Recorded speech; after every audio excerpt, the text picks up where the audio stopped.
Hello student, स्वागत है एक बार फिर से आपके अपने यूट्यूब चैनल रस्तोगी कोचिंग में। आज के इस वीडियो में क्लास 12 के रसायन विज्ञान अभ्यास 9 में आज हम लोग पढ़ेंगे त्रिविम समझौता के प्रकार। त्रिविम समझौता कितने प्रकार के होते हैं यह कल के वीडियो में भी बताया गया था। तो कल के वीडियो में जो है ज्यामितीय समझौता के बारे में बताया गया था और आज के जो वीडियो में प्रकाशिक या ध्रुवण समझौता के बारे में आज बताया जाएगा। तो ज्यामितीय समझौता क्या होते हैं यदि आप नहीं जानते हैं तो प्लेलिस्ट में वीडियो है, वहां से जाकर के उस भाग का वीडियो आप देख सकते हैं। तो हेडिंग को नोट कर लीजिए, प्रकाशिक या ध्रुवण समझौता। अब प्रकाशिक या ध्रुवण समझौता क्या होता है आज इस वीडियो में जो है आप सभी विद्यार्थी इसको याद रख लीजिएगा। तो प्रकाशिक जो ध्रुवण समझौता होता है वह इसका उत्तर होगा जब दो या दो से अधिक, ध्यान देंगे, जब कम से कम इसमें दो हो और दो से अधिक जो है उपसहसंयोजक जो यौगिक होते हैं उनका जो अणुसूत्र और संरचना सूत्र जो होता है वह समान होते हैं, परंतु समतल ध्रुवित प्रकाश में प्रति उनका व्यवहार क्या होता है, अलग अलग होता है। ऐसे यौगिक को क्या कहा जाएगा, प्रकाशिकी समझौता कहा जाता है। बहुत आसान उत्तर है। तो पहले उत्तर को आप सभी विद्यार्थी अपने कॉपी में पहले क्या कीजिए, नोट कर लीजिए और उदाहरण के माध्यम से आपको अच्छे से समझाया जाएगा, जिससे परिभाषा आपको क्या होगा, तुरंत याद हो जाएगा। तो यहाँ परिभाषा लिख लीजिए, जब दो या दो से अधिक, जब दो या दो से अधिक, जब दो या दो से अधिक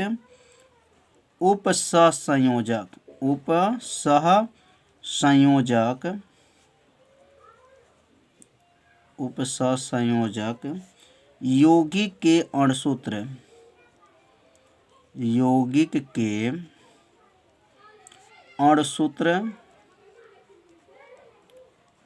क्या हो, अणुसूत्र समान हो, अणुसूत्र एवं संरचना सूत्र, अणुसूत्र एवं संरचना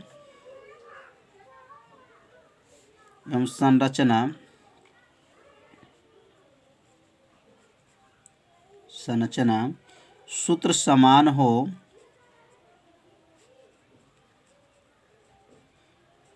समान होते हैं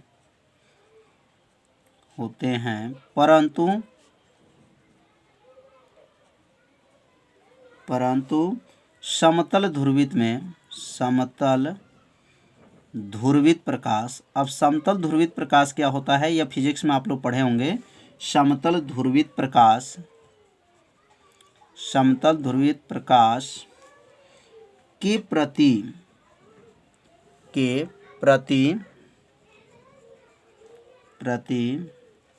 उनका व्यवहार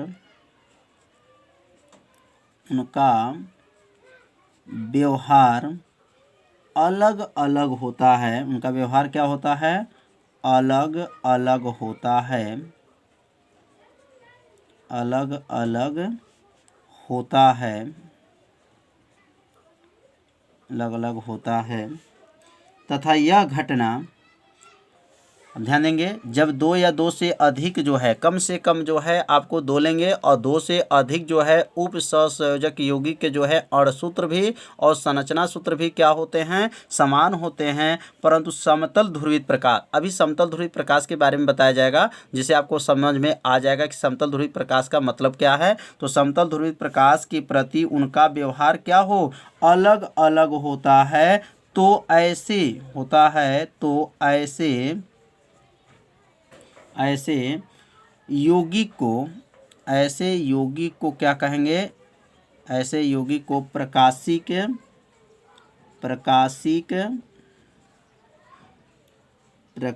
समावयवी कहते हैं। प्रकाशिक क्या कहते हैं, समावयवी कहते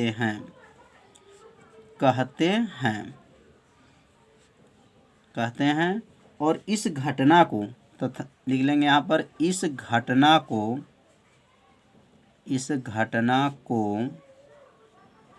क्या कहते हैं,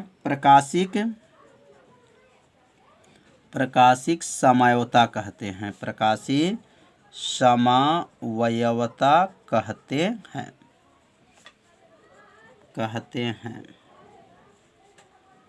तो परिभाषा जो है बहुत ही आसान है। जब इसे आप लोग 2 बार पढ़ेंगे ना तो परिभाषा आपको क्या होगा, याद हो जाएगा। तो पहले इस परिभाषा को अपने कॉपी में क्या कीजिए, नोट कर लीजिए। और जब नोट कर लेंगे ना तो आपको अच्छे से क्या होगा, समझ में आ जाएगा। इसमें 2 विशेष बातों को आपको ध्यान रखना है। विशेष बातें आपको अच्छे से जब समझ में आ जाएगा तो इसको जो है प्रकाशिक समयवता भी आपको अच्छे से क्या होगा, समझ में आ जाएगा। तो यहाँ विशेष जो 2 बातें कौन कौन से हैं, अब यहाँ पहली विशेष बात को आपको याद रखेंगे। पहली विशेष बात है प्रकाशिक समयवता एक दूसरे के प्रतिबिंब रूपी होते हैं। याद रखिएगा, जो प्रकाशिक जो समयवता होते हैं वह क्या होते हैं, प्रकाशिक जो समयवता होते हैं एक दूसरे के क्या होते हैं, प्रतिबिंब रूपी होते हैं। क्या होते हैं, प्रतिबिंब रूपी, मतलब उनकी छाया होते हैं। क्या होते हैं, छाया होते हैं। तो यहाँ पर लिख लीजिए पहला विशेष बात, प्रकाशिक जो समयवता है, प्रकाशिक समवयवता, प्रकाशिक समयवता एक दूसरे के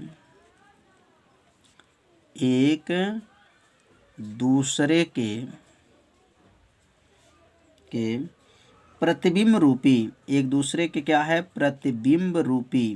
प्रतिबिंब माने क्या होता है, छाया। अभी आप लोग को अच्छे से समझ में आ जाएगा। प्रतिबिंब रूपी होते हैं।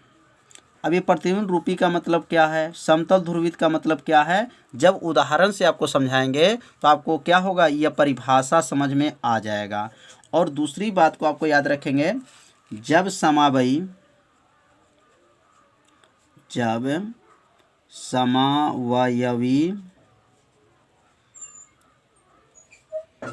कंपनों को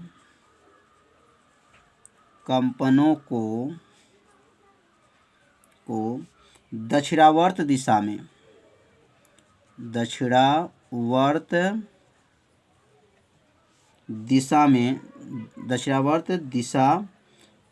दिशा को क्या कहते हैं, जो दक्षिणावर्त दिशा होता है इसको क्लॉकवाइज कहते हैं। क्या कहते हैं, क्लॉकवाइज उसको कहते हैं, क्लॉकवाइज में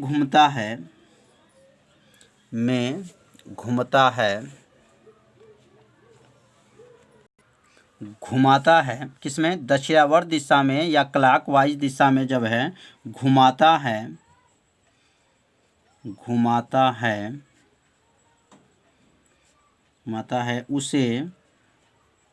उसे क्या कहेंगे, ध्यान देंगे,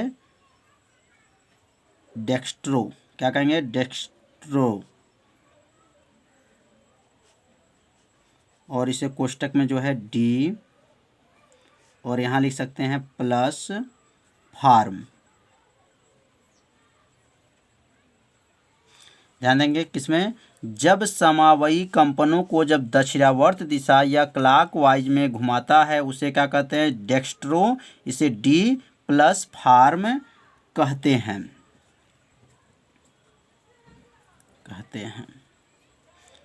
इसे इसका दूसरा नाम भी आप लोग याद रखिएगा, दक्षिण। क्या कहेंगे, इसे दक्षिण ध्रुवण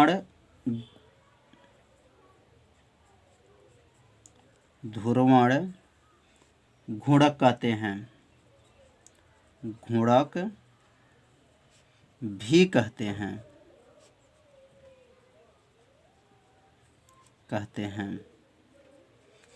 तो ध्यान देंगे यहाँ पे 2 विशेष आपको याद रखना है कि प्रकाशिकी समयवता एक दूसरे के प्रतिबिंब रूपी होते हैं। मतलब प्रकाशिकी जो समयवता होता है वह प्रतिबिंब रूपी मतलब छाया के रूप में होगा। और दूसरा जो इसका याद रखेंगे, जो समावयी कंपनों को दक्षिणावर्त दिशा या क्लॉकवाइज में घूमता है उसे डेक्स्ट्रो या डी प्लस फार्म कहते हैं। इसे दक्षिण ध्रुवण घोड़क भी कहते हैं। अब इसमें दूसरा जो इसका जो हो जाएगा, इसमें जो है अब यहाँ जो है दक्षिणावर्त है, अगर वामावर्त दिशा है, एंटी क्लॉक है तो क्या होगा, तो इसको भी लिख लीजिए, जो समावयी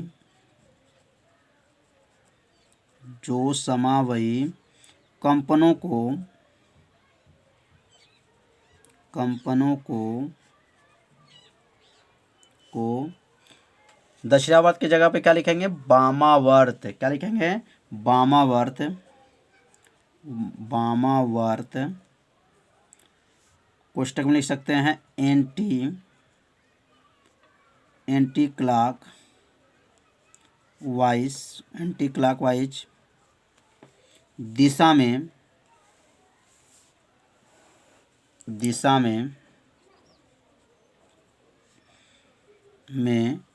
घूमता है। दिशा में क्या होता है? घूमता है। पहले किस में था? पहले क्या था? दक्षिणावर्त दिशा में था। अब क्या है? जो समयायी कंपनों को वामावर्त मतलब एंटी क्लॉकवाइज में घूमता है, उसे क्या कहते? उसे लीओफार्म कहते हैं। उसे क्या कहते हैं? लीओफार्म। LAEVO। लियो कोष्टक में यहाँ यल और यहाँ पे लिखेंगे माइनस फार्म कहते हैं। इसे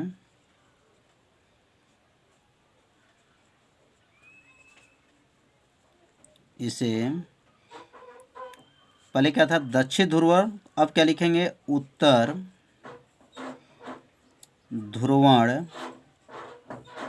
घोड़क कहते हैं।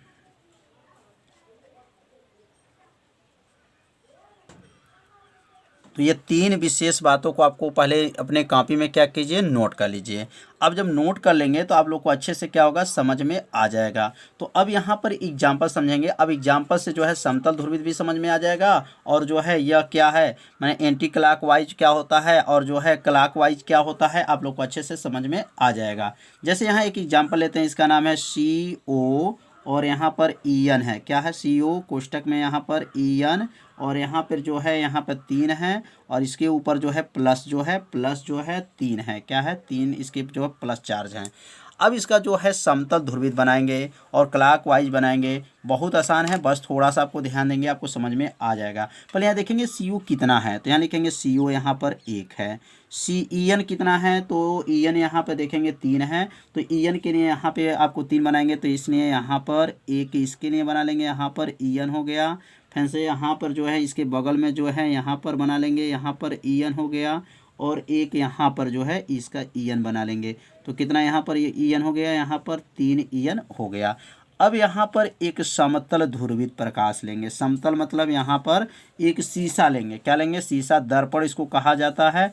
अब ये दर्पण में कैसे दिखाई देगा, अब इसी के बारे में पढ़ेंगे। तो समतल ध्रुवित का मतलब क्या है? जैसे आपका यहाँ पे 2 दिखाई दे रहा है तो इसका उल्टा हो जाएगा, मतलब ये दोनों इधर हैं। जब यहाँ पे इसमें शीशे के अंदर दिखाई देगा तो यहाँ लिखेंगे CO, और यहाँ पे जो है दोनों दिखाई देंगे, ये वाला जो है अब इधर आ जाएगा। यहाँ पे लिखेंगे, यहाँ पर EN हो जाएगा और यहाँ पर जो है EN हो जाएगा। क्या होगा? यहाँ पर EN हो जाएगा और यहाँ जो है यहाँ EN हो जाएगा। मतलब यह वाला जो है इधर हो जाएगा, माने उल्टा हो जाएगा, उल्टा दिखाई देगा। किसमें? मिरर में, मतलब दर्पण में जो है। और इसी को क्या कहा जाएगा? समतल ध्रुवित प्रकाश बोला जाता है। मतलब इसको जब शीशे के अंदर देखेंगे तो वह कैसे दिखाई देगा, ये इसी को क्या कहा गया है? प्रकाशिकी या ध्रुवण समयोता कहा जाता है। तो समझ में आ गया होगा कि मतलब ये CO और EN क्या है। तो मतलब CO जो है कोबाल्ट बोला जाएगा और EN का नाम क्या है, आप लोग सभी विद्यार्थी जानते ही होंगे, एथिलीन डाई एमीन है। क्या है? एथिलीन डाई एमीन इसको बोला जाता है। तो यह क्या है? इसमें किस में देखते हैं? शीशे में जब देखते हैं तो इसका जो संरचना बनेगा, इसका संरचना जो है ये उल्टा हो जाए, माने इधर जो दिखाई दे रहा था दोनों, जो ये दोनों भाग इधर है, तो आपको जो शीशे में देखेंगे तो वो उल्टा दिखाई देगा। तो इसे आपको याद रखिएगा, इसे जो क्या कहेंगे? D+ फार्म कहा जाता है। D+ फार्म इसको भी बोलेंगे। और इसको क्या बोलेंगे? तो जब ये D+ फार्म रहेगा तो इसको याद रखिएगा, यल जो है माइनस जो है क्या हो जाएगा? फार्म हो जाएगा। मतलब इसका नाम क्या हो जाएगा? इसका नाम है डेक्स्ट्रो, इसका नाम क्या है? लिनोवो जो है। और इसका जो नाम है, इसका हिंदी नाम क्या होगा? तो इसका नाम हिंदी में जानते होंगे दक्षिणावर्त, दक्षिण ध्रुवक घूर्णक कहते हैं। तो यहाँ लिख सकते हैं, इसका नाम हो जाएगा दक्षिण ध्रुवण घुड़क इसका नाम हो जाएगा। और इसका क्या नाम हो जाएगा, तो इसका नाम जो हो जाएगा वामावर्त। क्या हो जाएगा, वामावर्त कह सकते हैं या उत्तर भी बोल सकते हैं। वामावर्त ध्रुवण, वामावर्त ध्रुवण घुड़क कहा जाता है। तो समझ में आ गया होगा। अगर इसको यल मानेंगे, यल मतलब इसको जो है, अगर आप जो है इसको क्लॉक वाइज मानेंगे तो इसको एंटी क्लॉक वाइज मानेंगे, और इसको एंटी क्लॉक वाइज मानेंगे तो इसको क्या मानेंगे, क्लॉक वाइज मानेंगे। एक दूसरे का उल्टा जो है आप मान सकते हैं। अगर इसको डी फार्म मानेंगे तो इसको यल फार्म मानेंगे, अगर इसको यल फार्म मानेंगे तो इसको डी फार्म मानेंगे। तो समझ में आ गया होगा कि यह जो है प्रकाशिकी या ध्रुव समयोता क्या होते हैं। तो आज की वीडियो कैसा था, आप सभी विद्यार्थी जरूर कमेंट कीजिएगा, वीडियो को लाइक कीजिएगा और वीडियो को ज़्यादा से ज़्यादा अपने सभी दोस्तों को पास शेयर जरूर कीजिएगा। तो समयोता में 4 भाग का वीडियो बना था, तो सभी समयोता जो है आज जो है कंप्लीट हो गया। कल हम लोग पढ़ेंगे संयोजकता आबंध सिद्धांत। तो कल का वीडियो आप सभी विद्यार्थी देखना मत भूलिएगा, क्योंकि संयोजकता आबंध सिद्धांत बहुत ही आईएमपी है, क्योंकि हर साल के एग्जाम में पूछा जाता है। तो मिलते हैं अब अगले भाग में, तब तक के लिए सभी विद्यार्थियों को नमस्कार।